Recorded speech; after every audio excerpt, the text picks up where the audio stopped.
that seem so ridiculous and so unreasonable as to make the whole research community look as if their chain is slipping a little bit. Right. Yeah, did you read Mark Lane's book? Yeah, I'm going to ask you, Mark Lane. Mark Lane is my attorney now in negotiations for a movie of my book. He's my attorney, and I'm in one of his documentaries that's going to be released pretty soon. Now I think it'll probably be released before summer, and he and we talk regularly, and he's doing some more investigation. He's going to release his documentary. As a matter of fact, a part of it is on the internet now. If you look up Mark Lane, and then they'll say Mark Lane interviews Abraham Bolden, and I'm on there also. So, yeah, I mean, he was the first person that called into question the Warren Commission through his book Rush to Judgment, right? Yeah, that's right. He did. Okay. Mark Lane and I talked. We talked during a couple of times during his investigation of this whole thing when he wrote Rush to Judgment that raised awareness of the inequities of the investigation that was done by the Warren Commission and by the Secret Service, and I think that he sparked the other researchers into action. Man, it's funny to me. It's strange, like Shakespearean, though. You had 4 people who became president that was connected to the Kennedy assassination. Gerald Ford on the Warren Commission, Richard Nixon and George Bush and Lyndon Baines Johnson. I mean, it's very Shakespearean. We think about who gained the benefit from the removal of the president. Because President Eisenhower warned us about the military industry complex. And if you know anything about American history, one of the greatest protesters of the military industry complex was none other than General Smedley Butler, the most decorated Marine in U.S. history, who said war was a racket. I mean, this guy won Congressional Medal of Honor twice, and this is back in the 30s, and, he's telling people, like, hey, look, I thought I was fighting for my country, but I found I was a mercenary for multinational corporations, and who really benefits from war? If anybody ever listen or read the transcripts to Dr. Martin Luther King's The Other America, when you spend more money blowing people up instead of trying to feed the poor and try to clothe the naked, you end up with these type of problems. I look at even our budget now. 50% of that is Pentagon spending. How can we do anything major in terms of social upliftment for our citizens? Like, we always talk about what's going on overseas. But you got folks in parts of this country that go to bed hungry. Yeah, we got a lot of fat people over here, but we got a lot of folks that starving too. We got a lot of infant mortality. We got a lot of miseducation going on. That's right. And they got a destructive pattern going on now where they're trying to incarcerate all of the young black men that they can, whether they deserve it or not. They even have a thing, just build prisons around the reading scores of young black boys when they're in the 5th or 6th grade. How you going to build I mean, they don't specify that if a white boy can't read, he's going to prison. Yes, well, one thing that the public have to be enlightened as to many of these facts that you're discussing right now, because after all, what they are doing and what they did in my case, and the danger of the people not taking action in my case is that the law works on precedent. Now, we have a judge that told the jury in my case that I was guilty. Now, that's a 47-year-old precedent now. And so now they can use that in the court system, before the Court of Appeals, before the Supreme Court. Many of the things that happen to me, they're setting a precedent. That's the reason that I can't understand why more attorneys are not getting involved in my case and trying to get this thing overturned by President Obama, take some action on it, because as long as this thing festers, it becomes ingrained in the legal system. And on down the road, now, say for instance, what I'm saying is this. There was a young man who had some information concerning the government, some high government officials. He fled to Australia, and they were trying to extradite this young man back to the United States of America to stand trial. Say he took some kind of documents with him when he fled to Australia, and he's fighting the extradition on the basis of what happened to me. Oh, and wow. they're bringing up my case in Australia on grounds that he can't receive a fair trial in America. And so that just tells you some other nations realize that president governs the whole laws that we go through. And so when they set a precedent for one black man, don't think that they're just looking at that one black man or one African American or one person. They're set precedents that they're going to go by until somebody stops them. And that's the danger in not taking action in my case.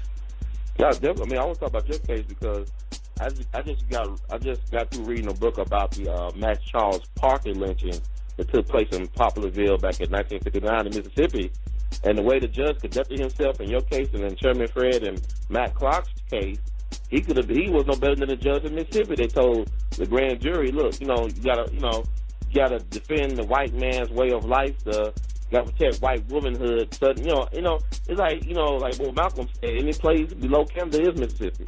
Or Sister Martha said, that's upper Mississippi, that's western Mississippi, eastern Mississippi. The whole nation is like a Mississippi mentality in terms of not trying to obey the laws when it comes to certain people or certain demographics. But I want to ask you this because the time has been passed. I want to ask this quick question. And I have been seeing, like on MSNBC, you have these Secret Service men who wrote a book about their time spent in the White House detail protecting the Kennedy family. And I kind of balanced what you said in your book. And I want to know, how have those guys, your colleagues, treated you since your time that you were framed and spent all that time in jail for something you didn't do? Had anybody reached out to you from the Secret Service community? Nobody's reached out to me in the Secret Service community. They haven't. As a matter of fact, many of them still avoid me like a plague because they're still afraid. They're still afraid. I think that one of the reasons that they treated me so harshly was to set me up as an example for anybody else who wanted to open their mouth. They feel that, what happened to Bolden might happen to me, so they're going along with being quiet, And I don't think that many of the agents I worked with could go through what I went through. I just don't believe that they could do it. What about the current Secret Service agents? I know some black Secret Service agents complain about how they were treated during the Al Gore campaign, and some of them filed a lawsuit. Has any one of those guys reached out to you? The Jack and Rock, some of them all. No, none of them have reached out. One of them tried to contact me, and then all of a sudden I didn't hear anything else from him. But there are 57 of those agents who filed a suit against the Secret Service for prejudice. And the same thing that was happening to me back in 1961, they were complaining about just 8 years ago. There were hangman nooses being hung over their desk and over their doors, and there were certain remarks that were being made. They were not being promoted in accordance with their ability, and that suit, as a matter of fact, is still pending right now. That's amazing, man. But it's like you said, we don't have a fall through. Well, after you said the president, and I don't care, probably know your story. Mm-hmm. And these guys supposed to think, in your business, knowledge is an invaluable asset. Yes, that's right. And knowledge itself, and like you said, a lot of people they use to try to control you and destroy you were people that look like you. Yes, that's right. And your same background. That's right. A lot of people's opinion is this: is that they don't believe that the same thing can happen to them until they hear the handcuffs clicking, and then they say, hey, the same thing is happening to me now. They got me now. Everybody, come on, let's do something about this. I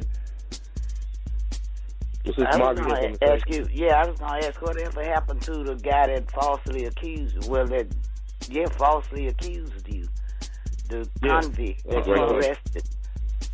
Frank Jones drank himself to death, and I don't know what happened to Joseph Spagnoli. I do know that one of the other guys that testified in my trial committed suicide up in Michigan. And he had a little house up there in Michigan and blew his own brains out. But there's just some strange things happen, you know.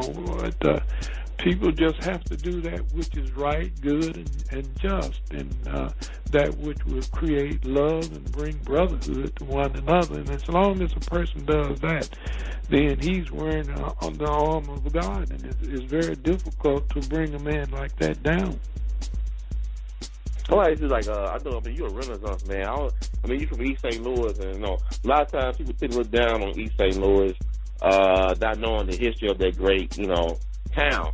And you actually are an accomplished trumpet player. You was a music instructor after you got out of Lincoln University, correct? Yes, that's right. And you also went to school with Miles Davis?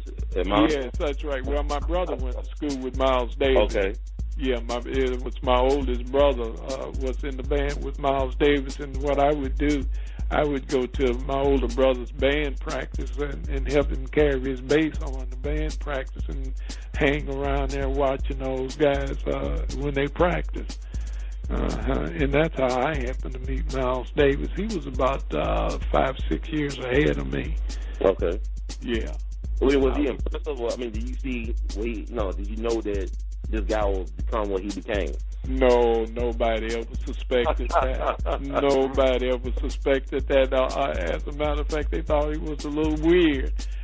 He would jazz up all of the marches that they would be practicing, and he would take off, I'm telling you, and you just couldn't understand. You could tell it was the same march that they were practicing, but he would jazz it up so much, you know, that everybody thought he was a little bit weird. And all of a sudden, this guy goes to Juilliard School of Music, and who's in Broadway except Miles Davis? I said, son of a gun. I mean, y'all teacher, like Eddie Randall, right? That was the teacher for y'all. I mean, that's Normandy High School y'all went to?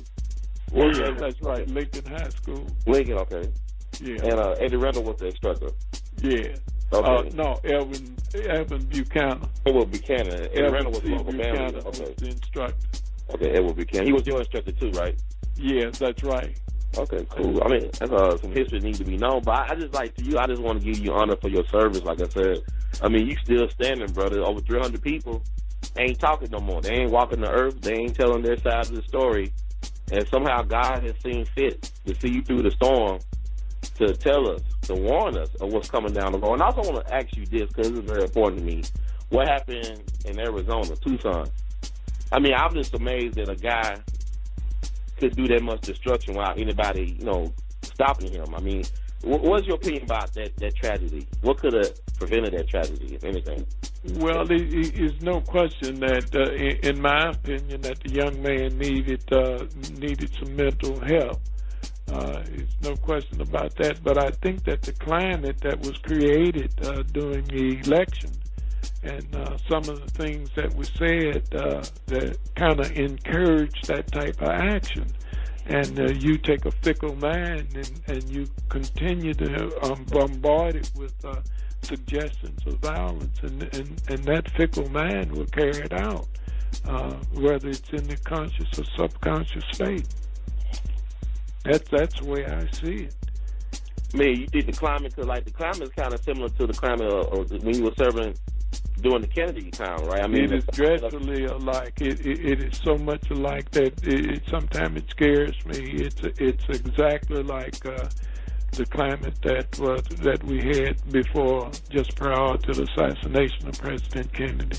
You have that same division. We have a division of what to do in Afghanistan and Iraq, and we also have problems with the economy. We have racial problems, and a person shouldn't fool himself. These problems that we're having right now are very serious, and they're very explosive, and it's going to take a lot of patience, a lot of love, a lot of understanding to solve these problems. That's the only way we're going to get through them. Hey, you are a true unsung American hero. what can we do, the American public, to help you get justice in terms of you getting a full pardon from the president? What has been done so far, and what should